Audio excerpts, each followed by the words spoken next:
外国人のお客さんに礼儀正しく話してるつもりなのに思わず相手を不愉快にさせてるかも。英語で接客したい方は今回の動画は必見です。皆さんこんにちは、アーサーです。この間歯医者さんに行ってきました。担当の人はとても優しくて英語が上手だったんですが Can you please rinse your mouth? Could you please sit in this chair? とたくさん言われてちょっと戸惑いました。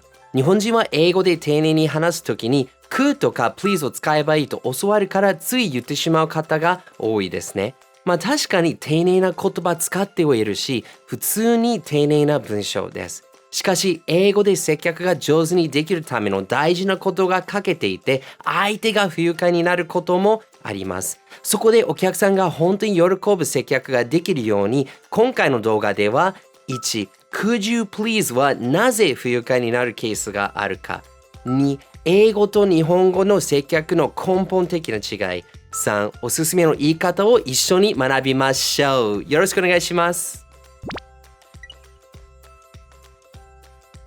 あなたの実際に使える英語力のためにこれから英語で解説していきますが、英日字幕もついているので安心してください。Let's get started. So why does could you please sound harsh and uncomfortable sometimes?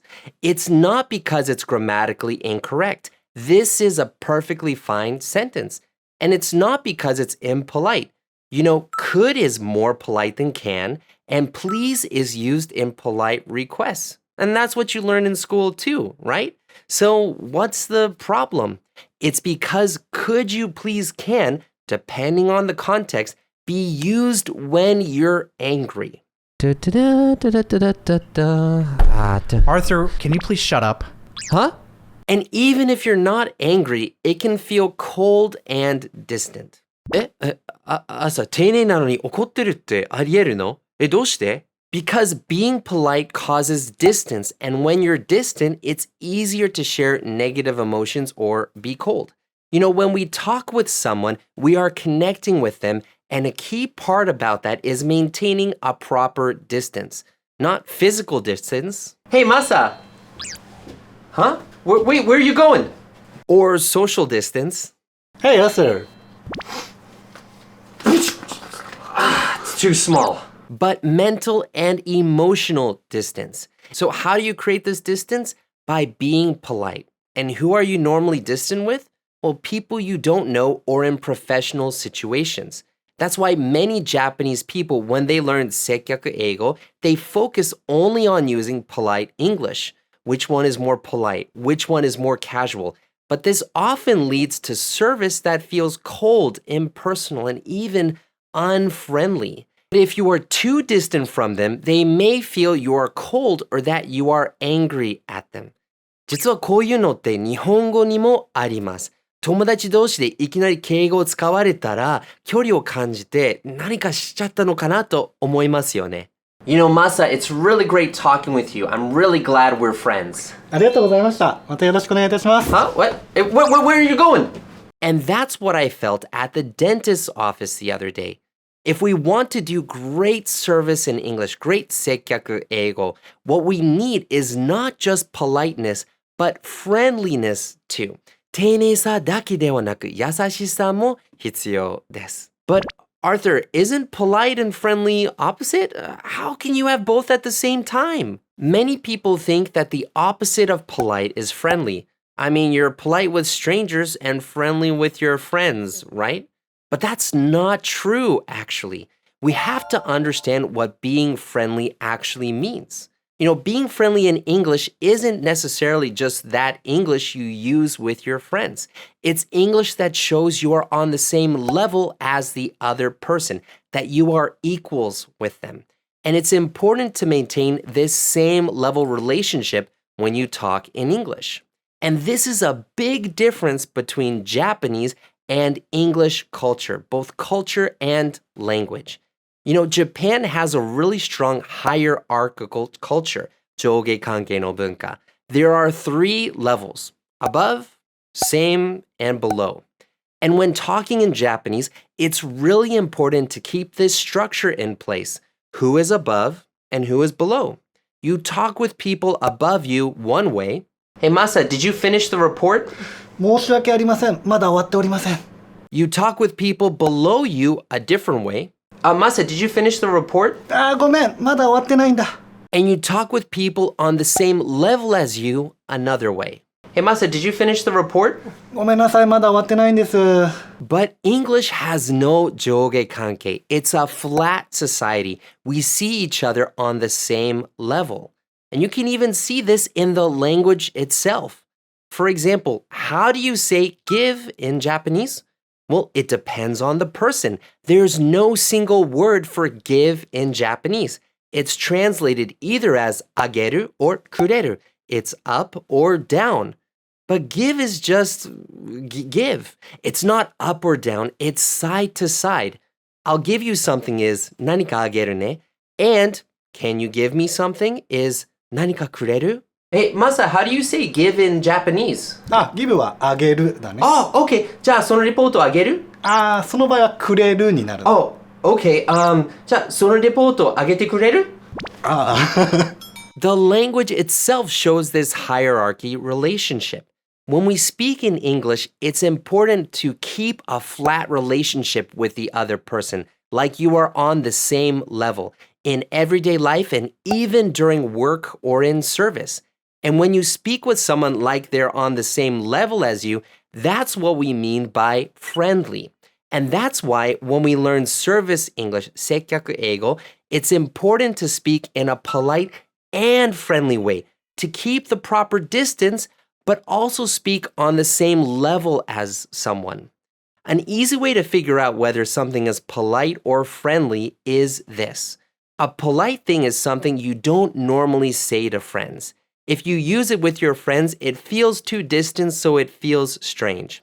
And a friendly thing is something you can't say to express anger.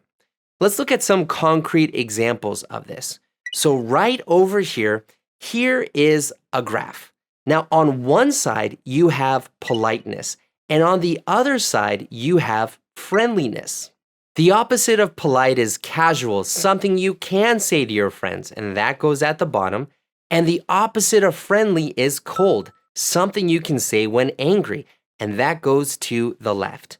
So we have casual to polite and cold to friendly. Let's look at some examples of politeness. So down here at the bottom left, the most casual, we have do this. Now around the middle, a little more polite, we have please do this. And closer to the top, even more polite, we have could you please do this.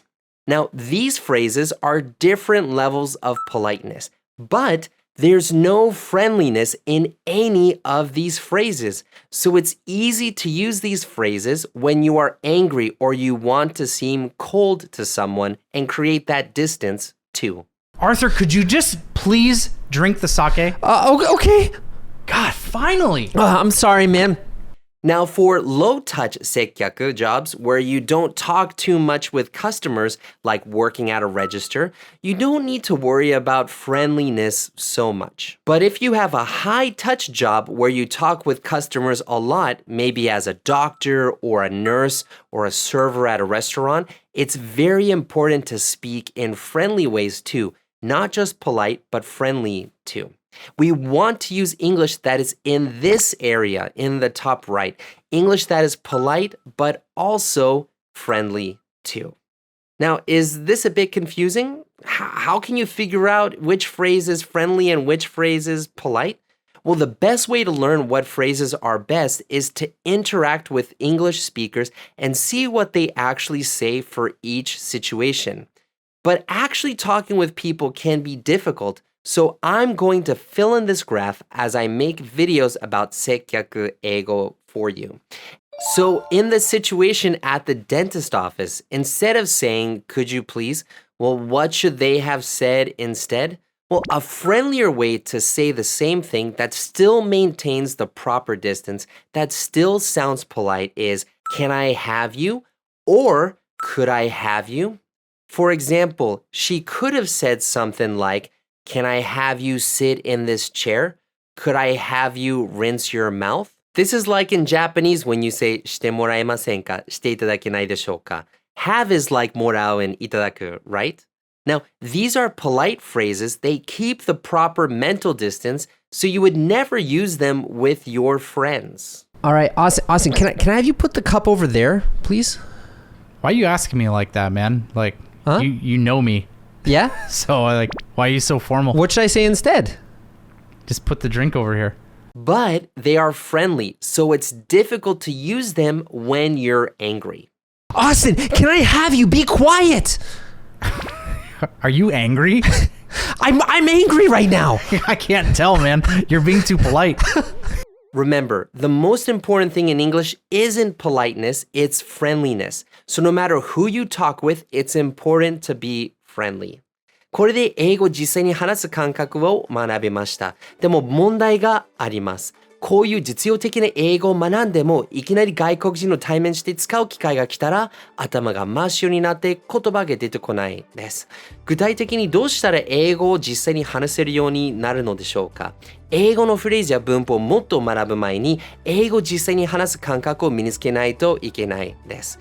僕自身、日本語を4年間勉強していろんなフレーズや文法を学んだのですが、実際に日本に来たら、その話す感覚がなかったから、全く話せなくて本当に悔しい思いをしました。そこで一旦日本語学習をやめて、その話す感覚の習得にフォーカスしたら、あっという間に話せるようになって人生が劇的に変わりました。And I fell in love with Japan.